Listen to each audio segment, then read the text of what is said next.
With every single season coming to Destiny bringing out new weapons to craft, there is way too many in this game for me to even bother counting. A lot of these weapons are just quite simply useless and there is no need to waste your energy in crafting them. So for that reason, in today's video I want to cover one weapon from each category that is a must-have craftable weapon before heading into the last season of Destiny 2. These weapons are a must craft because they are simply one of the best in that category and they are the most used weapons in Destiny 2. So if you haven't got these crafted and you got some spare time, maybe consider doing it. Let's start this list off with the auto rifles, and my first choice is the Aramite AR2. I've chosen the Aramite because it is one, very easy to get, and two, it is useful in both PvE and PvP. You probably already have this weapon craftable, you just may not have crafted it. I'm sure after that massive weapon crafting glitch that everyone has put the Aramite AR2 away, but they don't realize this is one of the best auto rifles in the game. If you're a PvE player, one of the best roles for this gun is triple tap and incandescent. Triple tap gives you the ammo back, while incandescent absolutely kills everything around you. However, if you're a PvP player, you can roll with something like dynamic sway reduction and tap the trigger, making the Aramite AR2 a complete laser beam. The next weapon is the bows, and to be frank, there is no point in using any other bow than the Wish Ender. So I'm going to recommend, if you don't have the Wish Ender, to put all of your energy into getting the Wish Ender. However, if you do have the Wish Ender and you're looking for a fun bow to try out, I would recommend getting the Under Your Skin.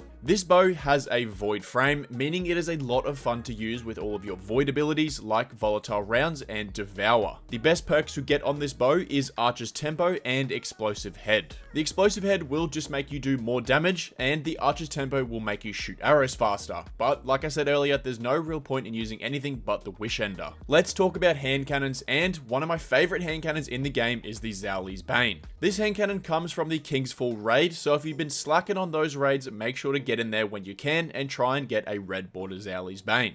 With solar subclasses becoming one of the most friendly and best subclasses in the game to use for all classes, having solar weapons makes these subclasses even better, and obviously the Zhouli's Bane is solar. The two best perks to run on the Zhouli's Bane is the Explosive Payload and Incandescent. If you're a solar warlock and you proc restoration ×2 with heat rises, the Zhouli's Bane is one of the best weapons to get solar kills with to make sure that that restoration ×2 is completely buffed all the time. The way I see the Zhouli's Bane is it's like a mini sunshot, so whenever my exotic slot is taken up, I make sure to pull this one out. Next on the list, we have the pulse rifles, and there is no other pulse rifle that I would recommend trying to get crafted than the BXR-55 Battler. This weapon comes from the Dares of Eternity activity, and it is quite easy to farm repetitively, except the only thing that's going to be hard about getting this is getting the red border pulse rifle to actually drop. There is a lot of weapons in the rotation of Dares of Eternity, so you might be here for a while. Just cross your fingers and keep going. However, if you do get this one crafted, my recommendation is Demolitionist and Incandescent. Incandescent is one of the best perks for PvE, and so is Demolitionist, having the ability to get your grenades back a lot faster while having the ability to kill lots of adds. You can't go wrong with this weapon. Let's jump over to the scout rifles, and once again, there is no other scout rifle that I would recommend other than the Doom of Chelchis. This weapon has a special feature, and it is one of the few in the game that has it. This special feature is that this weapon can have 2 weapon boosting damage perks on it.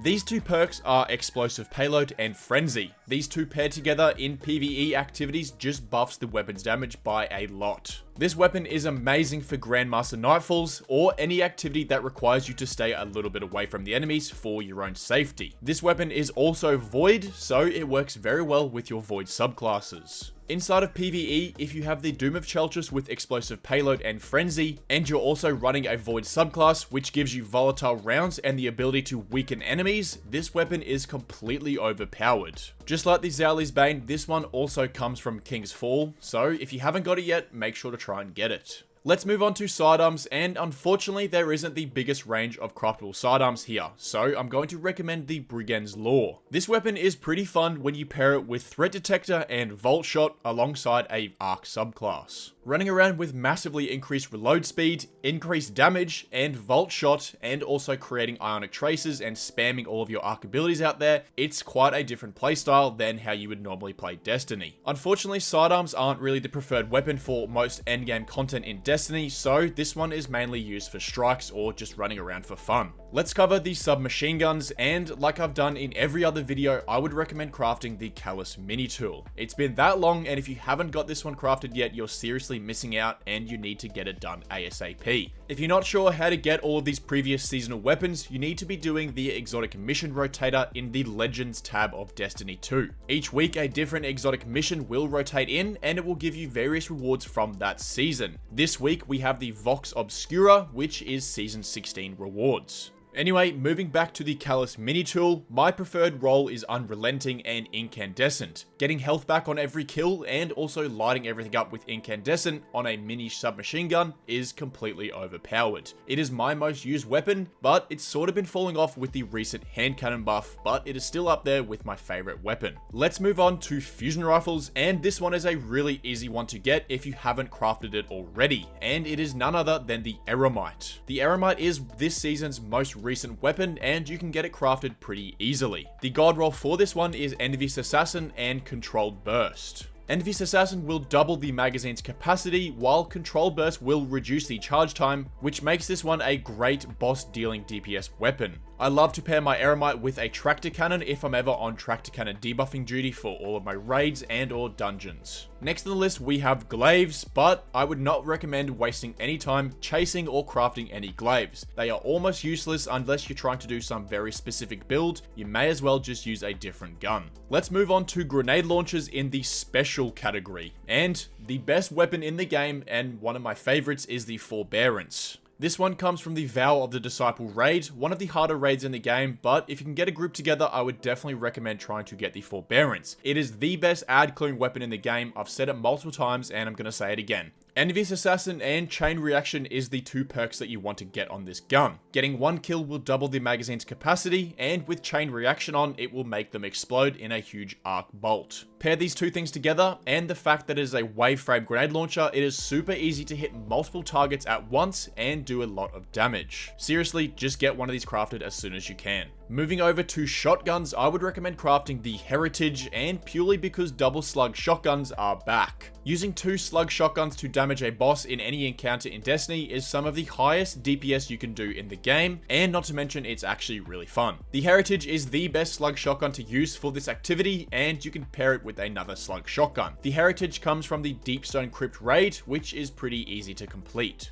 Reconstruction and Recombination is the go-to perks for this gun, so once you get it, make sure to put these two on it. Moving over to snipers, one of the least used weapons in the game because of their heavy fall-off, I would recommend crafting the Ikelos SR Sniper. Just like some of the other weapons in this list, you're going to have to wait until the exotic mission rotator is doing the activity that you need. All of the Ikelos weapons come from season 19, so when the exotic mission rotator is doing that exotic mission, make sure to jump in there and farm some of these weapons out. This weapon can roll with 4th times the charm and Focus Fury, making it a great weapon for boss DPS in certain situations where the boss is really far away. Using snipers for DPS isn't really preferred these days, but if there is a certain situation that calls for it, the Ikelos Sniper is a great one to choose. Let's move over to everyone's favorite weapon type in the game, and we have trace rifles. Now, every trace rifle that is craftable has its certain use, so I'm going to recommend trying to get the Hollow Denial because it has the most generic use for all classes and all game types. This is one of the few guns in the game that can roll with lead from gold and also Repulsor Brace. Pairing these two together, make sure that you have unlimited special ammo, and you're also going to be getting an overshield from Repulsor Brace. However, I'm going to recommend a second trace rifle to craft, and it is the Path of Least Resistance. This one is specifically for all of you Warlock mains out there that like to use the Cenotaph exotic helmet. The Path of Least Resistance can roll with shoot to loot, meaning it makes it very easy to pick up all of your special and heavy ammo. And also, pairing very well with the Cenotaph helmet, you can generate heavy for all of your teammates. Let's jump over to grenade launchers in the heavy category, and I would recommend crafting the Regnant. Now, just like the snipers, the heavy grenade launchers aren't a preferred DPS method anymore for bosses and dungeons, but if you were to use one, I would recommend crafting the Regnant. It is very simple, just head over to the war table in the helm, and you can buy a bunch of these until you get it crafted. With the two best perks for a grenade launcher being auto-loading holster and explosive light, it actually makes this weapon kinda useful, if you want to do less damage than a rocket launcher, that is. The only real time that I find grenade launchers actually useful is in Grandmaster Nightfalls when you're trying to blow up champions ASAP. With the ability just to dump out 6 grenades really fast and explode the champion, it's actually kinda useful. Anyway, starting to wrap the list up here, let's move over to the linear fusion rifles. And I would recommend crafting the Taipan 4FR simply because it is really easy to craft. If you have unlocked the crafting station, you have unlocked the Taipan to craft. It was one of the first few guns that we were given to craft from Bungie. You can craft the Taipan however you like. If you like to do solo activities, you can run triple tap and frenzy, or triple tap and focus fury.